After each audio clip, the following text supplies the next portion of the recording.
ছোট্ট এক সিংহের বাচ্চা বন্যায় তার বাবা মাকে হারিয়ে ফেলে। এই বিশাল জঙ্গলে কোথায় খুঁজে পাবে তার পরিবারকে? অজানা অচেনা এক জায়গায় এই ছোট্ট সিংহের বাচ্চা কি বাঁচতে পারবে? আর যদি বাঁচতেও পারে তাহলে কি সে তার পরিবারকে খুঁজে পাবে? এসব কিছু জানতে হলে তোমাদের সম্পূর্ণ ভিডিওটি দেখতে হবে। বলছিলাম সদ্য মুক্তি পাওয়া মুফাসা দ্য লায়ন কিং মুভির কথা। আর এই মুভিটা হচ্ছে মুফাসা দ্য লায়ন কিং এর দ্বিতীয় পর্ব। আপনারা যারা প্রথম পর্ব দেখেন নাই, আমাদের চ্যানেল এক্সপ্লেনেশন করা আছে, সেখান থেকে দেখে নিতে পারেন। আপনাদের সুবিধার্থে পিন কমেন্টে লিংক দেওয়া হয়েছে। আর কথা না বাড়িয়ে সোজাসুজি গল্পের মাঝে চলে যাওয়া যাক। কাহিনীর শুরুতে দেখা যায় জঙ্গল বিশিষ্ট ঘেরা এক রাজ্য। সেখানে অনেক প্রজাতির প্রাণী বসবাস করে। আর এই প্রাণীদের রাজ্যের রাজা এই সিম্বা নামে এই সিংহটি। সিম্বা সবার সামনে এসে জানায় যে আজ আমার পরিবারে নতুন এক সদস্য আসতেছে। আপনারা সবাই আমার অনাগত সন্তানের জন্য দোয়া করবেন, যাতে সে সুস্থ সবলভাবে দুনিয়াতে আসে। এরপরে দেখা যায় সিম্বার বউয়ের প্রসব ব্যথা উঠেছে, যার ফলে সে গিয়ে ছোট্ট একটি গুহায় শুয়ে পড়ে। এইদিকে সিম্বা তার দুই বন্ধু পুম্বা এবং টিমনকে বলে তার ছোট্ট ছেলেকে খেয়াল রাখতে। প্রথমে তারা দুজন না বললেও পরে রাজি হয়ে যায়। এরপর সিম্বা তার বাচ্চাকে তাদের কাছে রেখে সে তার বউ নালার কাছে চলে যায়। এদিকে তারা দুজন সিম্বা ছেলেকে অনেক গল্প শোনাতে লাগে। ঠিক তখনই আকাশে মেঘের গর্জন উঠে। এতে তারা তিনজন অনেক ভয় পেয়ে যায়। তখন তারা কি করবে কিছু বুঝে উঠতে পারছিল না। কিছুক্ষণে তাদের ভয় কেটে যায়। তারপর তাদের কাছে রফিকি চলে আসে। আর আমরা জানতে পারি যে সিম্বার বাচ্চার নাম হচ্ছে কপা। কপা সে দৌড়ে রফিকির কাছে চলে আসে এবং রফিকিকে কিছুটা নরম সুরে বলে, চাচু চাচু, আমাকে একটা গল্প শোনাও না প্লিজ। তখন রফিকি কপাকে তার দাদা মুফাসার গল্প শোনাতে চায়। রফিকি বলে, আজ আমি তোমার দাদা মুফাসার গল্প বলবো, তার জীবনে ঘটে যাওয়া অ্যাডভেঞ্চারের কথা। এটা শুনে তো কপা অধীর আগ্রহে দাদা মুফাসার অ্যাডভেঞ্চারের সম্পর্কে জানার জন্য চাচু রফিকির কাছে এসে বসে পড়ে। তখন রফিকি বলা শুরু করে আর কাহিনী ফ্ল্যাশব্যাকে চলে যায়। তখন মুফাসা একদমই ছোট বাচ্চা। একদিন বাবা মার সাথে ঘুরছিল মুফাসা। তখন মুফাসার মা বলে, ওই যে সামনে আলো দেখতে পাচ্ছ, সেটার পিছনে সুন্দর একটা জায়গা আছে। সেটা আমাদের এখানকার মতো মরুভূমি না। সেখানে তুমি যেদিকেই তাকাবে শুধু সবুজ আর সবুজ দেখতে পাবে। আর ওই জায়গাটিকে আমরা মালেলে বলে ডাকি। আসলে আমরা সেখানে যাওয়ার উদ্দেশ্যে আগাচ্ছি। আর মালেলের বর্ণনা শুনে তো মুফাসা অনেক ইচ্ছা হচ্ছিল যে সে এখনই দৌড়ে চলে যায়, কিন্তু বাবা মার সাথে আস্তে আস্তে আগাতে হবে মুফাসাকে। এভাবে মুফাসার দিনকাল তার বাবা মার সাথে খুবই হাসি খুশি ভাবে কাটতে থাকে। একদিন সবাই মিলে ঘোরাঘুরি করছিল। ঠিক তখনই বৃষ্টি শুরু হয়ে যায়। অনেকদিন পর বৃষ্টি এসেছে বলে তারা সবাই মিলে অনেক মজা মাস্তি করতে থাকে। আসলে মরুভূমিতে বৃষ্টির পরিমাণ অনেক কম, এজন্য তাদের আনন্দ যেন ধরছিলই না।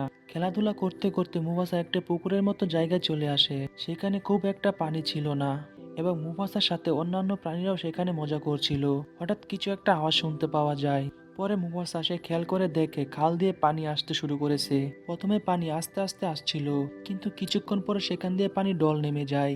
এটা দেখে মুফাসা অনেক ভয় পেয়ে যায় আর পাড়ে আসার চেষ্টা করতে থাকে। মুফাসা অনেক চেষ্টা করেও পাড়ে আসতে পারছিল না। পানির এই স্রোতের মধ্যে ছোট্ট বাচ্চা কিভাবে টিকতে পারে, যেখানে বড় বড় প্রাণীরাই পানিতে হাবুডুবু খেয়ে যাচ্ছে। এই অবস্থা দেখে মুফাসার বাবা লাফ দেয় মুফাসাকে বাঁচাতে, কিন্তু ততক্ষণে অনেক দেরি হয়ে গিয়েছিল। আর সেখানে ঘূর্ণির মতো একটা অবস্থা তৈরি হয়ে গিয়েছিল। অনেকক্ষণ চেষ্টার পরে মুফাসার বাবা মুফাসাকে ধরতে পারে। তারপর মুফাসাকে পাড়ের দিকে ছুঁড়ে মারে, যার ফলে মুফাসা পাড়ের কাছে গিয়ে পড়ে। আর অল্প একটু গেলে পার পেয়ে যাবে। মুফাসার মাও তাকে ধরার জন্য অনেক চেষ্টা করছিল, কিন্তু হঠাৎই এক হাতি এসে পাড়ে বাড়ি খায়, যার ফলে সম্পূর্ণ পাড়ি ভেঙে যায় আর মুফাসা খালের মধ্যে গিয়ে পড়ে। পানির স্রোতের অবস্থা অনেক বাজে থাকায় মুফাসা কোনোভাবে থামতে পারছিল না। মুফাসা খালের পানির সাথে ভেসে যেতে লাগে এবং মুফাসা সে হারিয়ে ফেলে তার পরিবারকে। পরের দিন পানি যখন শান্ত হয়, তখন মুফাসা সে বুঝতে পারে সে তার বাড়ি থেকে অনেক দূরে চলে এসেছে। মুফাসা তার বাবা মাকে সব দিকে খুঁজতে থাকে, কিন্তু কোথাও দেখতে পায় না। এক জলাশয়ের মধ্যে ছোট্ট এক কাঠের টুকরো ধরে বেসেছিল মুফাসা। ঠিক তখনই মুফাসার মতো আরেকটি সিংহ সেখানে আসে। ওর নাম তাকা। তখন সে মুফাসাকে বলে, তাড়াতাড়ি সেখান থেকে উঠে আসো, তা না হলে কুমির খেয়ে ফেলবে তোমাকে। এই কথা শুনে মুফাসা তাড়াতাড়ি পাড়ের দিকে আসতে লাগে, কিন্তু অনেকটা দেরি হয়ে গিয়েছিল। ততক্ষণে কয়েকটা কুমির সেখানে চলে আসে। যেই না কুমিরগুলো মুফাসাকে হামলা করতে যাবে, তখনই তাকার মা এসে গর্জন করে কুমিরদেরকে তাড়িয়ে দেয়, যার ফল এবারের মতো মুফাসা বেঁচে যায়। তাকা মুফাসাকে ওর সাথে তাদের গ্রামে নিয়ে যেতে চায়, কিন্তু ওর মা কিছুতেই রাজি হয় না, কারণ তাদের গ্রামের নিয়ম হচ্ছে বাইরের কাউকে গ্রামে ঢুকতে দেওয়া হয় না। কিন্তু তাকার জোরাজুরিতে মুফাসাকে নিয়ে যায় তাদের গ্রামে। তাকার বাবা মুফাসাকে দেখে অনেক ক্ষেপে যায় এবং তাকে তাড়িয়ে দিতে বলে, কিন্তু কোনোভাবেই মানছিল না তাকা। আর তাকার মাও সাপোর্ট করছিল মুফাসাকে রাখার পক্ষে। আর কোনো উপায় না পেয়ে তাকার বাবা বলে ঠিক আছে, তবে একটা শর্তে তুমি এই গ্রামে থাকতে পারবে। তুমি যদি দৌড় প্রতিযোগিতায় তাকাকে হারাতে পারো তাহলে তুমি এখানে থাকতে পারবে, আর যদি তুমি হেরে যাও তাহলে এখান থেকে চলে যেতে হবে। ওনার কথা শুনে মুফাসা রাজি হয়ে যায়, কেননা তার নিজের উপর অনেক বিশ্বাস ছিল। আর তার বাবা সবসময় বলতো সে নাকি অনেক ভালো রেসার। কিছুক্ষণের মধ্যে শুরু হয়ে যায় তাদের দৌড় প্রতিযোগিতা। প্রথম প্রথম তাকা এগিয়েছিল, কিন্তু কিছুক্ষণের মধ্যে মুফাসাও তাকাকে দৌড়ে ফেলে আর তাকাকে পরাজিত করে ফেলে মুফাসা। তখন তাকার বাবা এখানে মুফাসাকে থাকতে দিতে রাজি হয়, কিন্তু শর্ত একটা, মুফাসাকে মেয়েদের সাথে থাকতে হবে। এটাতেও রাজি হয়ে যায় মুফাসা। ওরা দুজনেই খুব খুশি। এভাবে মুফাসা আর তাকা হেসে খেলে বড় হতে থাকে। এরপর কেটে যায় কয়েক বছর। এখন তারা দুজনেই অনেক বড় হয়ে গেছে। একদিন দুজন একসাথে খেলাধুলা করছিল, ঠিক তখনই তাকার বাবা এসে মুফাসাকে এটা ওটা বলে সেখান থেকে তাড়িয়ে দেয় আর মেয়েদের কাজে সাহায্য করতে বলে। আসলে এখানে মেয়ে সিংহরা শিকার করত আর পুরুষেরা বাসায় নাকে তেল দিয়ে ঘুমাতো। তাকা সে বাবার সাথে অলস হয়ে থাকতে চায় না, সে মুফাসার মতো মায়ের সাথে শিকার করতে চায়, কিন্তু তাকার বাবা কিছুতেই পারমিশন দেয় না ওকে। তারপর তাকা চুপি চুপি একদিন আসে ওদের কাজ দেখতে। এইদিকে তাকার মা মুফাসাকে শিকার সম্পর্কে বিভিন্ন শিক্ষা দিতে থাকে, কিন্তু মুফাসা চোখ বন্ধ করে বাতাস মাটি অনুভব করে বলে দিতে পারে শিকার কোথায় আছে আর কি অবস্থায় আছে। এই সবকিছু মুফাসা সে তার মায়ের কাছ থেকে শিখেছে। এক পর্যায়ে মুফাসা দূরে এক বন্য গরুর পালের সন্ধান পায়। তারা দুজনই সেই দিকে আগাতে থাকে, আর অন্যদিকে তাদের উপর অ্যাটাক করার জন্য উৎপেতে ছিল সাদা দুইটি সিংহ। আসলে সাদা সিংহদের কাজ হলো অন্য গ্রুপের অ্যাটাক করা। কিছুক্ষণের মধ্যে মুফাসা বুঝে যায় তাদের উপস্থিতি, কিন্তু ততক্ষণে তাকার মাকে অ্যাটাক করে ফেলেছিল সাদা সিংহগুলো। এইসব দিকে গরুর পাল পাগলের মতো এদিকে ওদিকে দৌড়াতে থাকে, আর পাশে দাঁড়িয়ে থেকে সবকিছু দেখছিল তাকা। তাকা সে তার মাকে বাঁচাতে এগিয়ে যায়, কিন্তু একটা গরু লাথি খেয়ে পড়ে যায় তাকা, যার ফলে তাকা সে তার মাকে না বাঁচিয়ে সেখান থেকে পালিয়ে যায়। তাকার পালিয়ে যাওয়াটা তার মাও দেখে ফেলে। নিজের ছেলে বাঁচাতে না আসলেও মুফাসা সে নিজের জীবন বাজিয়ে রেখে ওই সিংহগুলোর সাথে লড়াই করতে থাকে। এক পর্যায়ে একটা সিংহকে দুর্ঘটনাবশত মেরে ফেলে মুফাসা। সেটা দেখে অন্য সিংহটাও দৌড়ে পালিয়ে যায়। তারপর সেই সাদা সিংহটি চলে আসে তাদের গ্রামে। এই গ্রামের রাজার নাম হচ্ছে কিরোস, আর যে সিংহটাকে মুফাসা মেরে ফেলেছিল সেটা ছিল কিরোজের একমাত্র ছেলে। এই খবর শুনে কিরোজ অনেক রেগে সেই সিংহটিকে মারার হুকুম দেয়, আর বলে আমার ছেলেকে যে মেরেছে তাকেও সে খতম করবে। সাথে সাথে তার পুরো দলবলকেও শেষ করার পরিকল্পনা করে কিরোজ। এইদিকে মুফাসা ও তাকার মা ঘরে ফিরে আসে। তাকার বাবা তাকে দেখে খুব খুশি হয়। তাকার বাবা প্রথমবারের মতো মুফাসাকে ধন্যবাদ জানায়। তখন মুফাসা বলে আমাদের সবাইকে এখান থেকে পালিয়ে যেতে হবে, ওই সিংহগুলো পুরো দলবল নিয়ে এদিকে আসতেছে। কিন্তু মুফাসার কথা বিশ্বাসই হচ্ছিল না তাকার বাবার। তবে কিছুক্ষণের মধ্যে ওনার এইসব ভুল ভেঙে যায় যখন তার এক প্রহরী এসে জানায় যে অনেকগুলো সিংহ এদিকে আসতেছে। তখন তাকার বাবা কি করবে কিছুই বুঝে উঠতে পারছিল না, আর তারা তো ফাইট করতেও পারবে না ওই সাদা সিংহদের সাথে। তখন তাকার বাবা একটা বুদ্ধি বাহির করে। তাকা আর মুফাসাকে বলে তোমরা এখান থেকে দূরে কোথাও পালিয়ে যাও। এর সাথে মুফাসাকেও দেয় তাকাকে রক্ষা করার জন্য। প্রথমত মুফাসা আর তাকা কেউ বাবা মাকে ছেড়ে যেতে চাচ্ছিল না, কিন্তু সবাই মিলে অনেক জোরাজুরি করার পর রাজি হয়ে যায়। তখন তাকার মা মুফাসাকে বলে তাকার দিকে খেয়াল রাখতে, আর তাকার মা মুফাসাকে বলে তোমার বাবা মা যে মালেলের কথা বলছিল সেটার উদ্দেশ্যে বেরিয়ে পড়ো তোমরা। তারপর তাকাকে শেষবারের মতো আদর করে তার মায়ের কাছ থেকে বিদায় নিয়ে দুজন রওনা হয় নতুন জায়গার খোঁজে। এতক্ষণে কিরোজ তার পুরো বাহিনীকে নিয়ে চলে এসেছিল সেখানে। তারপর মুফাসার সম্পর্কে অনেক জিজ্ঞেস করলে কেউ মুখ খুলতে চায় না। এতে কিরোজ অনেক রাগান্বিত হয়ে সবাইকে মেরে ফেলে। কিরোজ আরও বলে এত বড় সাহস যে আমার ছেলেকে মেরে ফেলেছে, তোর পুরো বংশই আমি ধ্বংস করে দেব। ওরা দুজন অনেকটা পথ এগিয়ে গিয়েছিল, কিন্তু দেরিতে হলে ওদের সন্ধান পেয়ে যায় কিরোজরা, আর তারা দৌড়াতে শুরু করে দেয়। এক পর্যায়ে দৌড়াতে দৌড়াতে ওরা গভীর একটা নদীর পাড়ে চলে আসে। তাকা পানিতে লাফ দিতে চাইলেও মুফাসা পানিতে লাফ দিতে চায় না, কারণ মুফাসা ছোটবেলার ভয়ঙ্কর পানির অভিজ্ঞতা এখনো বলতে পারেনি। কিছুক্ষণের মধ্যে সেখানে কিরোজরা চলে আসে। তখন মুফাসা কিরোজকে বলে তোমার ছেলেকে আমি মেরেছি, তাকার কোনো দোষ নেই, তাকে ছেড়ে দাও আর আমার সাথে যা ইচ্ছা তাই করো। কিন্তু কিরোজ তাতে রাজি হয় না। কিরোজ তাদের দুজনকে মেরে ফেলতে চায়। ঠিক তখনই তাকা মুফাসাকে ধরে লাফ দেয় নদীতে। ওরা একটু স্বস্তির নিঃশ্বাস ফেলে, মনে করে যে তারা বেঁচে গেছে। কিন্তু ততক্ষণে একটা সাদা সিংহ লাফ দিয়েছিল ওই পানিতেই, ওদের ধরেই ফেলবে। ঠিক তখনই একটা কুমিরের থাবা পড়ে ওই সাদা সিংহের উপর। এটা দেখে তারা দুজন খুব ভয় পেয়ে যায়, তবে ভাগ্যক্রমে বেঁচে যায় তারা দুজন। কুমিরের পেটের খাদ্য হতে হতেও বেঁচে যায় ওরা। তারপর তারা এক জঙ্গলের রাস্তা দিয়ে আগাতে থাকে। তখন হঠাৎ মুফাসা কারো একজনের উপস্থিতি টের পায়।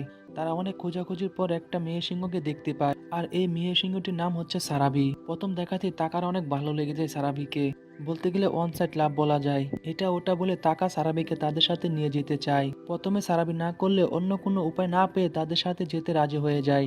এইদিকে দেখানো হয় এক গাছে অনেক বানর রয়েছে। সেখানে অদ্ভুত দেখতে এক বানর বের হয়, ওর নামই রফিকি। রফিকি সেসব বানরের কাছ থেকে বিদায় নিয়ে মালেলের উদ্দেশ্যে রওনা হয়। আর সেই পথে উট পেতেছিল মুবাসারা। তারা ক্ষুধায় অনেক পাগল প্রায় হয়ে গিয়েছিল। তখন কি মুবাসা অ্যাটাক করে বসে রফিকিকে।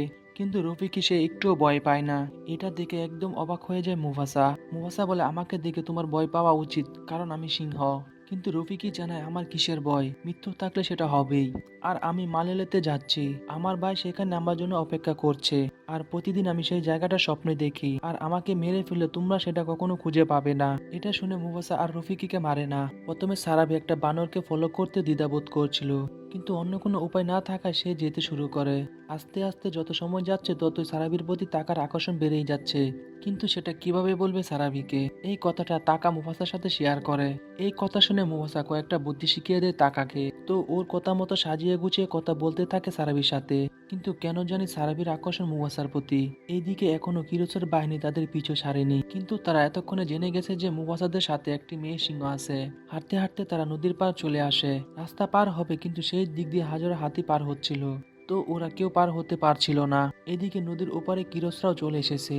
তারপর একে একে পার হয়ে তাদের কাছাকাছি চলে আসছিল কিরোসরা। যখন কিরোসরা অ্যাটাক করতে যাবে, ঠিক তখনই সারাবি মৌমাছির চাক ভেঙে দেয় হাতির উপরে। এটাতে হাতিগুলো সব পাগলা হয়ে এদিকে ওদিকে ছুটতে শুরু করে দেয়। আর কিরোসদের আসার রাস্তাও বন্ধ হয়ে যায়। কিন্তু একটা ঝামেলা পড়ে যায় সারাবি। এক হাতির পায়ের ধাক্কায় অজ্ঞান হয়ে যায় সারাবি। ঠিক তখনই অনেক কষ্ট করে তাকে বাঁচিয়ে নেয় মুফাসা। জ্ঞান ফিরলে মুফাসা সারাবিকে বলে, তোমাকে তাকা বাঁচিয়েছে। মুফাসা এমনটা করেছিল যাতে এটা শুনে তাকার প্রতি সারাবির একটু হলেও দুর্বল হয়। আসলে মুফাসার কাছে তাকাই গুরুত্বপূর্ণ ছিল। সে ওকে নিজের আপন ভাইয়ের মতো মনে করে। তারা যেতে যেতে বরফের দেশে চলে আসে, কিন্তু এখানে এসে তারা একটু ঝামেলায় পড়ে যায়। বরফের উপরে পায়ে চিহ্ন হচ্ছিল খুব সুন্দরভাবেই। তো এটা ধরে কিরোসরা খুব সহজে তাদের ফলো করতে পারবে। তো সেই সব পায়ে চিহ্ন মুছতে বলে জাজু নামে পাখিটিকে। জাজু ও সাথে সাথে সব পায়ে চিহ্ন মুছে দেয়। এটাতে রাস্তা হারা হয়ে যায় কিরোসের দলবল। একদিন সারাবি বুঝে যায় যে তাকে আসলে মুফাসা বাঁচিয়েছিল। আর তাকা ওকে যা যা বলতো সবকিছু মুফাসা শিখিয়েছিল। এটাতে সারাবি মুফাসাকে ভালোবেসে ফেলে। কিন্তু মুফাসা বারবার তাকার কথা বলে, টাকা তোমাকে অনেক ভালোবাসে এবং ভবিষ্যতে তোমাকে অনেক সুখী রাখবে। এবং সে অনেক ভালো ছেলে, একদম লয়াল, কোনো কিছুই কেয়ার করে না সারাবি। সারাবির অনেক জোরাজুরিতে মুফাসা সবকিছু স্বীকার করে নেয়। তাদের মধ্যে প্রেমও হয়ে যায়।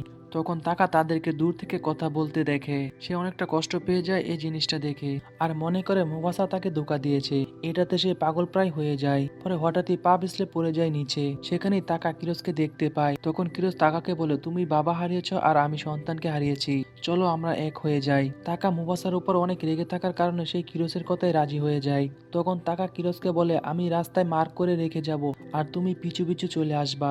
তারা কয়েকদিনের জার্নি শেষ করে তারা সবাই চলে আসে মালেলেতে।